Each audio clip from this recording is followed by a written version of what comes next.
Today we remember Josephine Bakhita, who was a slave in the Sudan in the 1870s.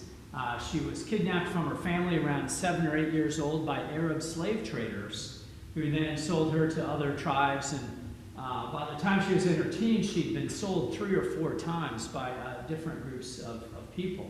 And in the process of that was terribly abused so much that she forgot her given name because she had gone through such trauma. And Bakhita is the name that she took a new name for herself.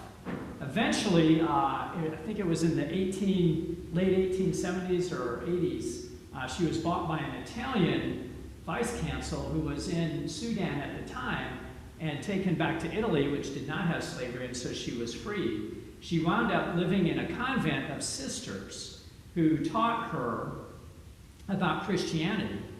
And she converted to Christianity, became an evangelist, and devoted the rest of her life to serving the sisters in this order in Italy. She was asked, well, what would you do if you had a chance to meet those people who had kidnapped you from your family or those people who tortured you? What would you say to them? And she said, well, if I saw them, I'd get down on my knees and kiss their hand and say thank you, because if that had not have happened, I would have never been able to become a Christian.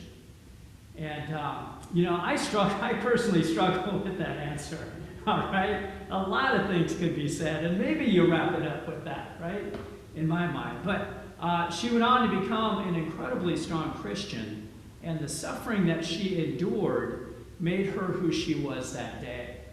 And she was placed on the calendar not long ago as a symbol of hope for people who undergo great suffering, often of no fault of their own, and yet through all of that journey come to know God and are made a stronger person in the end.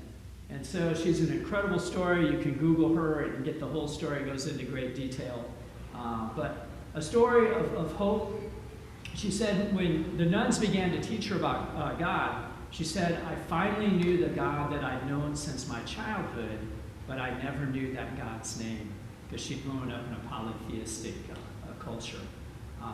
And so something that she felt was deep in her heart all along and sustaining her, she finally knew who that God was, and it gave her the strength to continue through her life. So we remember Bakhita today, and remind that, we may go through incredible hardships in life, standing up for ourselves, and take courage to know that at some point God will find us, right? Even though God's there, we will come to know that God and have the strength of that God to change our understanding of ourselves and the world in which we live.